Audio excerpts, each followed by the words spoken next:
You got to get to the point in your life where you say, I have had it. I've had it with going in a restaurant, looking on one side to see what I want to eat, and then look on the other side to see what I could afford. I'd had it living like that. I'd had it borrowing money from people. I'd had it living like a cringing animal. When you don't have any money, it runs your blood pressure up. You hear me? Poverty sucks. Make no mistake about it. And you've got to decide, I have had it. I'm not going to live like this anymore. No, there's got to be more for me. Let me tell you something. You deserve a better life. See, 5 years ago, when I started out in this area, I would not have been able to make the mental leap that I would be up to where I am right now. You might not have the money. You might not have the education. You might not have the support or the resources you need. What's one of those keys that can keep us going, that will enable us to act on our dreams? We might add one more word here, consistent. Consistent self-discipline. It takes discipline to keep trying.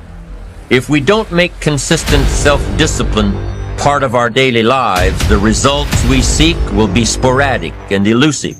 It takes a consistent effort to truly manage our valuable time, or we'll be consistently frustrated. It takes discipline to conquer the nagging voices in our minds, the fear of failure, the fear of a broken heart. How do you step into bravery? Take the step. Step aggressively towards your fear. Step towards your fear is the step into bravery. But it's a matter of getting over that fear in the beginning, and you just put it off. Sit yourself down and do it, and then you break through it.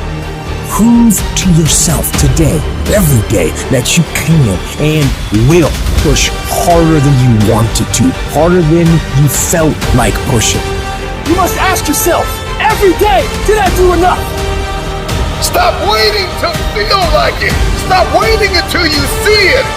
Failure is only permanent if you choose not to get back up. And what you do today will determine your future. You're closer than you've ever been before. You have to do me a favor. Those 15 minutes are not worth the rest of your life. Improving yourself begins right where you are. You did not come to fail. Instead, you came to learn, to be the best at whatever you want to do. Show them that you're different. Improve yourself. Study hard. Study long. Give your all.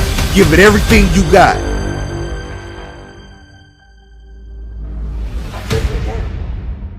Start breaking it down.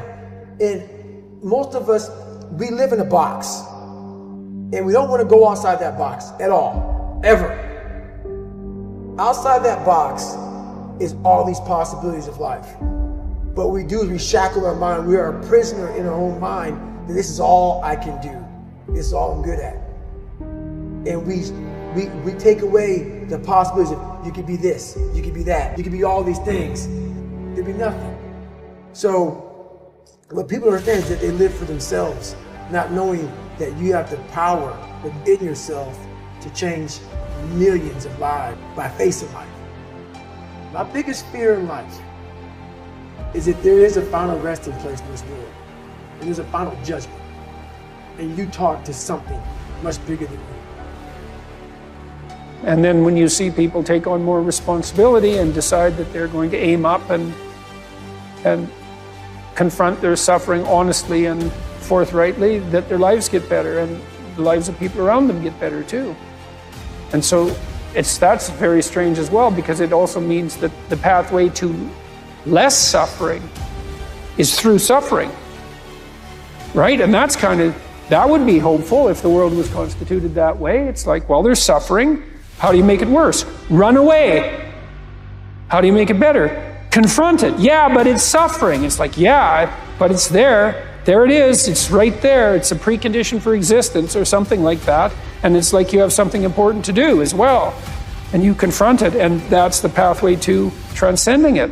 The best plan in the world will not work if you don't work. So people get this really weird belief that people who make millions don't work. They just manifest. It falls from the heavens. They float around doing a little stuff here and there And that's not true. I work with millionaires and billionaires, and they do work hard. They work long and they work hard on their way to success. They work a lot. When they get success, of course they can take time out. But you see, when you do what you love and love what you do, it never really feels like work. You have to work hard. You have to apply yourself. The best plan will not work if you don't. You have to have phenomenal, extraordinary self-belief. Your life is your life, and you have the right to live it the best way you can. You must discipline yourself and take full control and responsibility for the outcome or whatever it is that you are seeking at this moment. Life is difficult. Somehow, people seem to believe that life is supposed to be easy. This is particularly a problem in America today.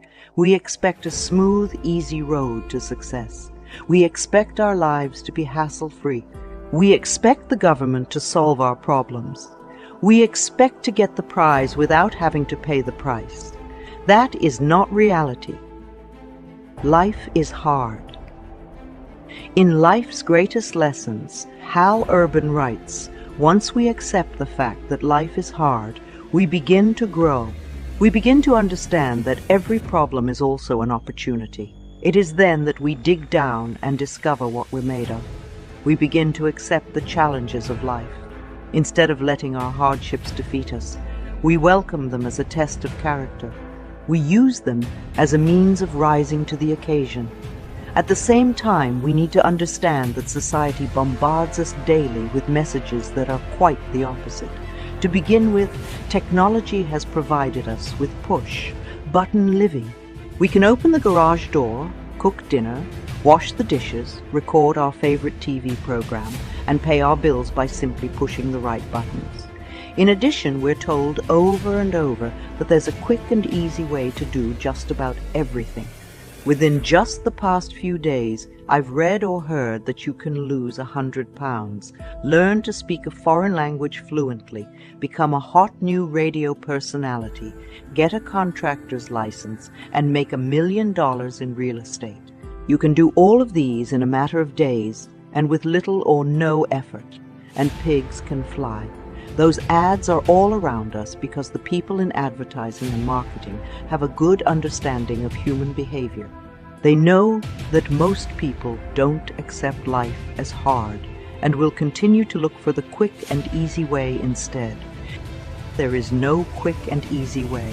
Nothing worth having in life comes without effort. That is why psychiatrist M. Scott Peck begins his book, The Road Less Traveled, with the words, "Life is difficult." He wants to set the stage for everything else he communicates in the book. If we don't understand and accept the truth that life is difficult, then we set ourselves up for failure and we won't learn. Life is difficult for everyone, even if we are willing to concede that life is difficult for most people. Deep down inside, many of us secretly hope somehow that this truth won't apply to us. I'm sorry to say it isn't so. No one escapes life's problems, failures, and losses. If we are to make progress, we must do so through life's difficulties. Or as poet Ralph Waldo Emerson stated it, the walking of man is falling forwards. Life isn't easy, and it isn't fair. I've had unfair things happen to me. I bet you have too. I've made mistakes, made a fool of myself, hurt people I've loved, and experienced crushing disappointment. I bet you have too. We cannot avoid life's difficulties. We shouldn't even try. Why? Because the people who succeed in life don't try to escape pain, loss, or unfairness.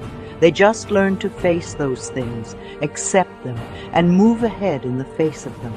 That's my goal. It should also be yours. Life is more difficult for some than it is for others. The playing field is not level. You may have faced more and greater difficulties in life than I have. You may have faced fewer. Your life right now may feel like clear sailing. or it may feel like rough waters. And comparing our lives to others ultimately isn't that productive. Life isn't fair, and we shouldn't expect it to be. The sooner we face that reality, the better we are going to be at facing whatever is coming toward us. Don't make life harder for yourself. Your life is probably plenty difficult already. The reality is that you will have to deal with those difficulties already no matter what. One of the keys to winning is to not make things even harder for yourself, which is, unfortunately, what many people seem to do. People who respond correctly to adversity realize that their response to a challenge is what impacts the outcome. They accept and acknowledge the reality of their situation and then act accordingly. I didn't find that to be easy at first. My natural optimism tends to make me want to ignore a crisis and hope it will go away. That doesn't work. Wishing isn't solving. Denying a problem only makes it worse. So does getting angry and yelling or taking it out on loved ones. I had to learn to say to myself, this is the way it is. I have a problem. If I want to solve it, I need to take action. What is the best solution? When you have a challenge, you can turn lemons into lemonade, or you can let them sour your whole life. It's your choice. Facing reality, maintaining a confident sense of expectation, and performing at your best may not be easy, but it is possible. And it does make a huge difference in your life. It sets you up to learn, to grow, and to succeed.